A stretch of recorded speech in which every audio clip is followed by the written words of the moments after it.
అనగనగా కనికలపట్ల అనే ఒక చిన్న గ్రామం ఉండేది. ఆ గ్రామానికి ఆనుకుని ఒక దట్టమైన అడవి ఉండేది. ఆ అడవిలో వారానికొకరోజు ఎంతో వింతైన మాయా ఆట ఒకటి జరుగుతూ ఉండేది. అక్కడ ఒక ముసలమ్మ 3 మట్టి కుండలను పెట్టి ఆ ఆటను నడిపిస్తూ ఉంటుంది. ఎప్పటిలాగే ఆ వారంలో కూడా ఆ మాయా ఆట జరిగే రోజు వచ్చింది.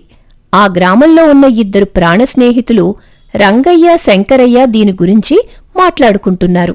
అరే శంకరయ్య, అడవిలో ఇవాళ మాయ ఆట జరుగుతుంది కదా, అందరూ వెళ్తున్నారు. మనం కూడా ఒకసారి వెళ్ళి చూద్దాం పదరా. ఈసారైనా మన అదృష్టాన్ని చూసుకుందాం.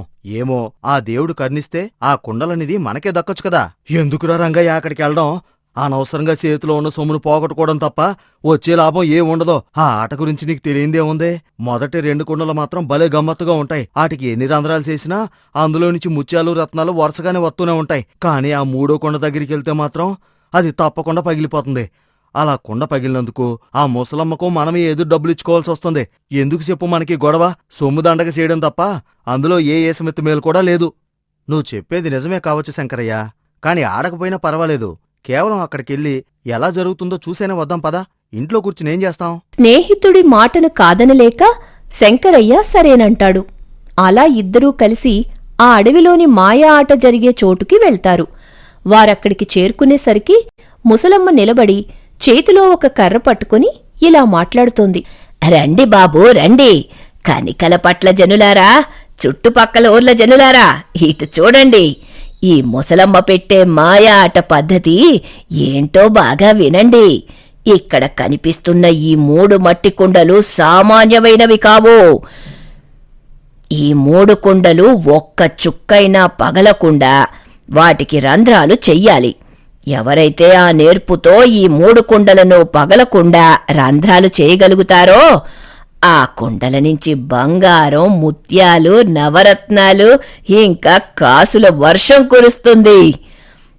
ఆ ఆటలో గెలిచిన వీరుడికి ఈ ధనవంతా సొంతమవుతుంది అంటూ కాసేపాగి జనం వైపు తీక్షణంగా చూస్తూ హెచ్చరించింది. కాని గుర్తుపెట్టుకోండి, ఈ ఆశతో ఇన్నాళ్ళు మీ చుట్టుపక్కల ఊర్ల వాళ్లంతా ఇక్కడికొస్తూనే ఉన్నారు.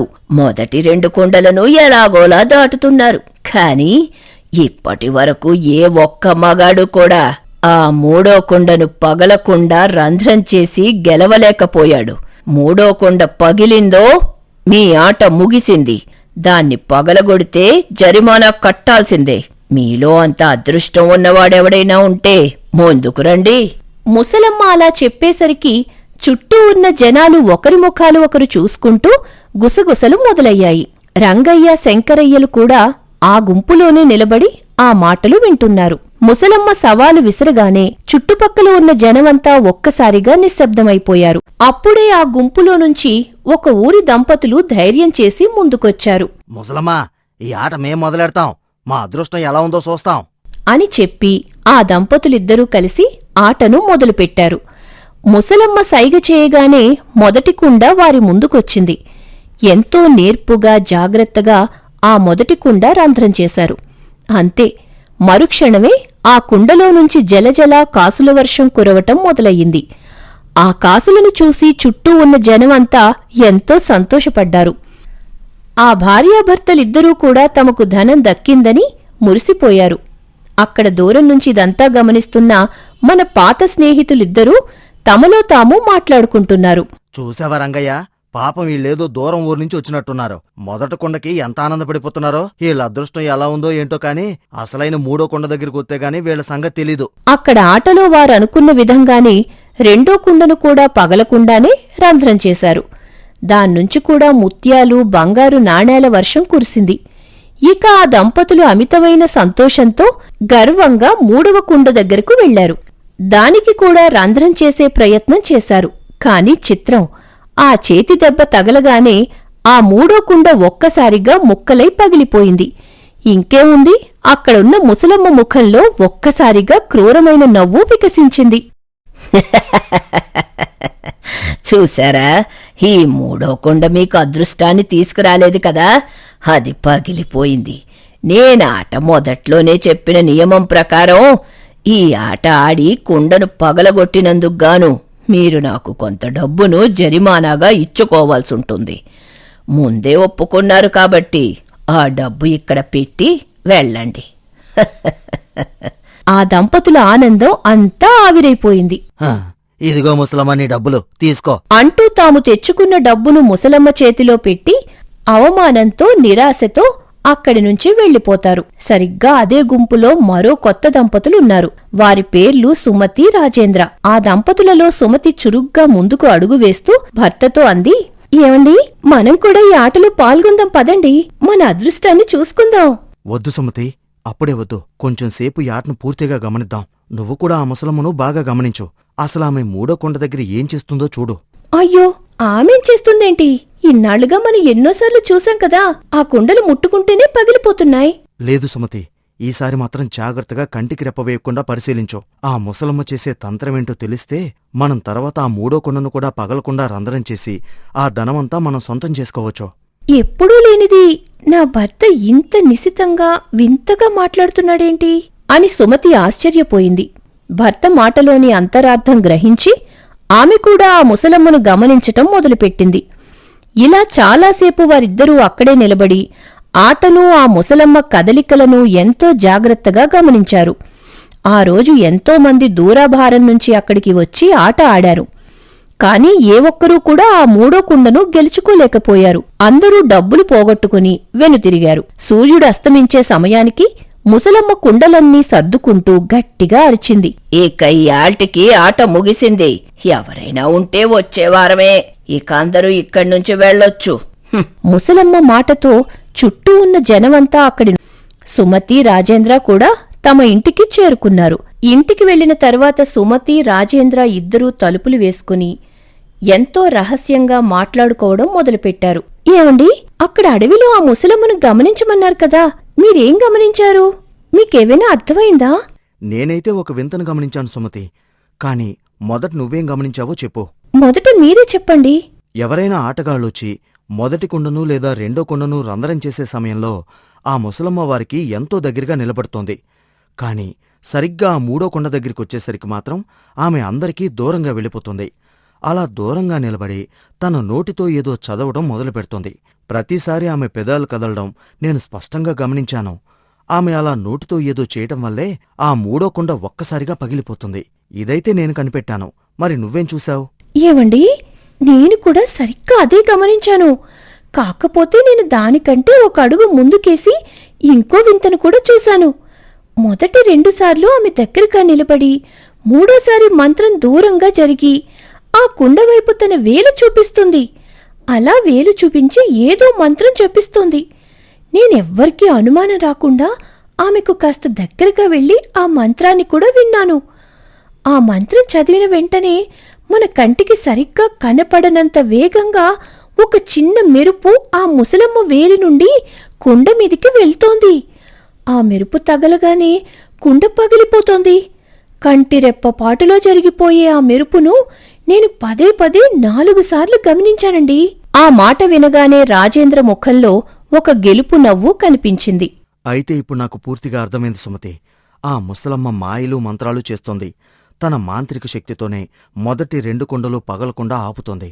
మూడో కుండ వచ్చేసరికి అది పగిలిపోయేలా చేస్తోంది.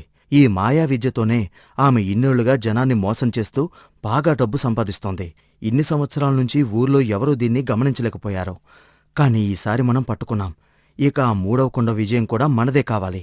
దానికి తగ్గ ఉపాయాన్ని నేను నీకు చెబుతాను, విను అంటూ రాజేంద్ర తన భార్య చెవిలో ఆ ముసలమ్మ మంత్రాన్ని తిప్పికొట్టే ఒక అద్భుతమైన ఉపాయాన్ని రహస్యంగా చెప్పాడు. అబ్బా, మీ ఉపాయం చాలా బావుందండి. ఈ వారం జరిగే ఆటలో ఇదే పద్ధతిని మనం ప్రదర్శిద్దాం. ఆ ముసలమ్మ మోసానికి ముగింపు పలుకుదాం. అలాగే సుమతి, అప్పటి వరకు ఎవరికీ అనుమానం రాకుండా జాగ్రత్తగా చూస్తూ ఉండగానే వారం రోజులు గడిచాయి. మళ్లీ ఆ మాయా ఆట అదే రోజు రానే వచ్చింది. అడవిలో ముసలమ్మ ఎప్పటిలాగే తన 3 కుండలను ముందు పెట్టుకుని ఆటను మొదలుపెట్టింది. చుట్టుపక్కల ఊర్ల జనమంతా ఎంతో ఆశతో కుతూహలంతో అక్కడికి చేరుకున్నారు. వారి గుంపుతో పాటే మన సుమతి, రాజేంద్ర కూడా ఆ ముసలమ్మ ఆట కట్టించడానికి పూర్తి ప్రణాళికతో అక్కడికి వెళ్లారు. అడవిలో ఆట మొదలయింది. ఎప్పటిలాగే కొందరు వ్యక్తులు ధైర్యం చేసి ముందుకొచ్చారు. మొదటి 2 కుండలకు రంధ్రాలు చేశారు కాని 3వ కుండ దగ్గరికొచ్చేసరికి అది కాస్త పగిలిపోయింది. వారు బాధగా జరిమానా కట్టి వెనుతిరిగారు. అప్పుడు ఆ ముసలమ్మ గర్వంగా నవ్వుతూ చేతిలోని కర్రకు నేలకు బాది జనాన్ని చూసి గట్టిగా అరిచింది. రండి బాబూ రండి, ఇంకా ఎవరొస్తారు? ఈ 3 కుండలను పగలకుండా రంధ్రాలు చేసి మీ అదృష్టాన్ని ఎవరు పరీక్షించుకుంటారు? ఆ మగతనం ఉన్నవాడింకెవరైనా ఉన్నారా? ఆమె అలా అనడంతోనే గుంపులో నుంచి సుమతి, రాజేంద్ర ఒకరినొకరు చూసుకుని ధైర్యంగా ముందుకొచ్చారు. ముసలమ్మా, ఈసారి ఈ ఆట మేమాడతాం అని భార్యాభర్తలిద్దరూ కలిసి ఆట రంగంలోకి దిగారు. ముసలమ్మ సైగ చేయగానే మొదటి కుండ వచ్చింది. రాజేంద్ర ఎంతో నేర్పుగా దానికి రంధ్రం చేశాడు. వెంటనే అందులో నుంచి బంగారు కాసులు కురిశాయి. ఆ తర్వాత 2వ కుండకు కూడా రంధ్రం పెట్టారు. దాన్నుంచి కూడా ముత్యాలు, రత్నాల వర్షం కురిసింది. దాన్ని చూసి చుట్టూ ఉన్న జనమంతా ఎంతో ఆశ్చర్యపోయారు. సంతోషంతో కేకలు వేశారు. కాని ఆ ఆట గురించి ముందునుంచి తెలిసిన కొందరు ఊరి పెద్దలు మాత్రం వెనక నిలబడి ఒకరి చెవిలో ఒకరు గుసగుసలు మాట్లాడుకుంటున్నారు. అయ్యో, మొదటి 2 కుండల దగ్గర వీళ్ళు బాగానే తంత్రాలు చేశారు. కాసుల వర్షం కురిసింది. కాని అసలైన ముసలమ్మ మాయ 3వ కుండ దగ్గర ఉంది.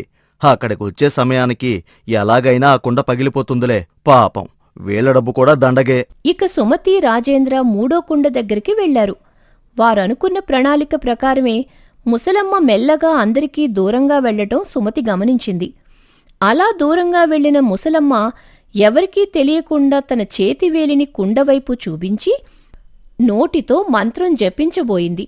ఆమె వేలు ఎత్తిన ఆ క్షణంలోనే సుమతి మెరుపు వేగంతో ముందుకు ఉరికి ఆ ముసలమ్మను గట్టిగా పక్కకు నెట్టేసింది. ఆ నెట్టుడుకు ముసలమ్మ ఒక్కసారిగా తూలి పక్కకు పడిపోయింది. ఆమె అలా పక్కకు పడిపోయిందో లేదో ఇటువైపు రాజేంద్ర ఏమాత్రం ఆలస్యం చేయకుండా ఆ 3వ కుండకు కూడా చక్కగా రంధ్రం చేసేశాడు. అంతే, ఆ 3వ కుండ నుంచి మునుపెన్నడూ లేని విధంగా అపారమైన వజ్రాలు, వైడూర్యాలు నింగినుంచి పడుతున్నట్టుగా కుప్పలు కుప్పలుగా నేలపై కురిశాయి. ఆ కాంతికి అడవి అంతా మెరిసిపోయి దాన్ని చూసి చుట్టూ ఉన్న జనమంతా ఒక్కసారిగా నిశ్శబ్దమైపోయి, ఆహాహా, ఎంత వింత, ఎంత వింత! మొట్టమొదటిసారి ఒక వ్యక్తి 3వ కుండను కూడా వశం చేసుకున్నాడా? ఈ దంపతులు చరిత్ర సృష్టించారు. పక్కకు పడిపోయిన ముసలమ్మ లేచి ఆ వజ్రాల కుప్పను చూసి గుండెలు బాదుకుంది. భగవంతుడా, ఎంత పని జరిగిపోయింది! నా మంత్రం తలకిందులైపోయింది. ఇప్పుడీ కుండలో ఉన్న అపారమైన ధనవంతా ఇతని సొంతం అయిపోయింది. అయ్యో, నేనెలా తట్టుకోను? ఆమె అలా అనుకుంటూ ఉండగానే చుట్టూ ఉన్న జనం ముసలమ్మను చుట్టుముట్టారు. ముసలమ్మా, నీ ఆట నియమం ప్రకారం 3వ కుండలో నుంచి వచ్చిన వజ్రాలు, వైడూర్యాలు మొత్తం ఈ రాజేంద్ర సొంతం చేసుకోవాల్సిందే. ఆలస్యం చేయకుండా ఆ ధనాన్ని వాళ్ళకివ్వు. దానితో ఆ ముసలమ్మ ఇక చేసేదేమీ లేక తన ముఖంపై ఏమీ తెలియనట్టుగా ఒక నకిలీ నవ్వును తెచ్చుకుని రాజేంద్ర దగ్గరకు వచ్చింది. సరేలే ముసలమ్మ, ముందు ఆ వజ్రాలు, కాసులన్నీ మాకిచ్చేసేయి. దాంతో ముసలమ్మ లోపల ఏడుస్తూనే ఆ ధనాన్ని పెద్ద పెద్ద సంచుల్లో మూటలు కట్టి ఆ భార్యాభర్తలకు అందజేసింది. అక్కడ ఉన్న వాళ్ళందరూ కూడా ఆ భార్యాభర్తల అదృష్టాన్ని, తెలివిని మెచ్చుకుంటూ మాట్లాడుకుంటూ మెల్లగా ఆ అడవి నుంచి తమ ఊర్లకి వెళ్లిపోయారు. బాబూ, మీరిద్దరూ ఈ ఆటను భలే తెలివిగా ఆడారు. అయితే నేనిన్నాళ్లుగా ఇక్కడ చేస్తున్న ఆ కనికట్టు మీకు తెలిసిపోయింది కదా?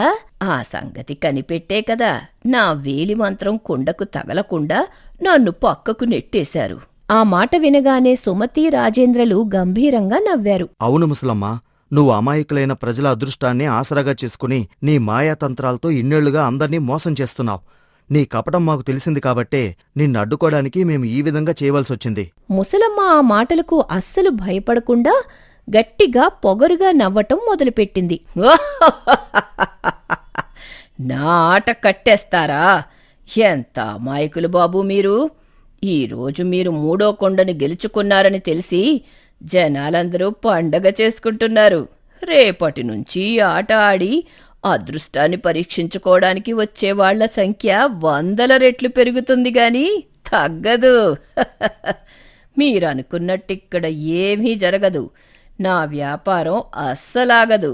ముసలమ్మా, నీకు ఇంత అపారమైన ధనం పోయినా కించిత్ కూడా బాధలేదంటే నువ్వు ఇన్నాళ్లుగా ఈ అమాయక ప్రజలను మోసం చేసి ఎంత అక్రమంగా సంపాదించావో మాకు బాగా అర్థమవుతోంది. అవును, నీ పొగరిక్కడితో అణచాల్సిందే. ఈ మోసం వెనుక ఉన్న నీ మాయా మంత్రాల సంగతి మేము ఊరందరికీ చెప్పేస్తాం. మర్యాదగా ఈ కపటపు ఆటని ఇక్కడితో కట్టేసి ఈ అడవి వదిలి వెళ్ళిపోతే నీకే మంచిది. లేదంటే నీ దొంగ భాగవతాన్ని రేపే అందరి ముందు బయటపెట్టి నిన్ను ఊరి నడిబొడ్డును నిలబెట్టి అవమానపరుస్తాం. అప్పుడు ప్రజలే నీకు తగిన బుద్ధి చెప్తారు. జాగ్రత్త. రాజేంద్ర అంత గంభీరంగా హెచ్చరించేసరికి ముసలమ్మ ముఖంలో ఉన్న పొగరు ఒక్కసారిగా దిగిపోయింది. ఊరి జనమంతా కలిసి తనను కొట్టి అవమానిస్తారనే భయం ఆమె కళ్లల్లో స్పష్టంగా కనిపించింది. ఆమె ఒక్కసారిగా వణికిపోతూ చేతులు జోడించింది. వద్దు బాబూ, వద్దు. నా తప్పు తెలుసుకున్నాను. నన్ను క్షమించండి. నా కడుపు నింపుకోవడం కోసం ఇన్నాళ్లుగా దారి తప్పి ఈ మాయ విద్యలతో జనాన్ని మోసం చేశాను. నన్ను ఊరి వాళ్ల ముందు అవమానపరచకండి నాయనా. నా ప్రాణాలు తీసేస్తారు. తప్పు చేసి ఇప్పుడు క్షమాపణలు చెప్తే సరిపోతుందా ముసలమ్మ?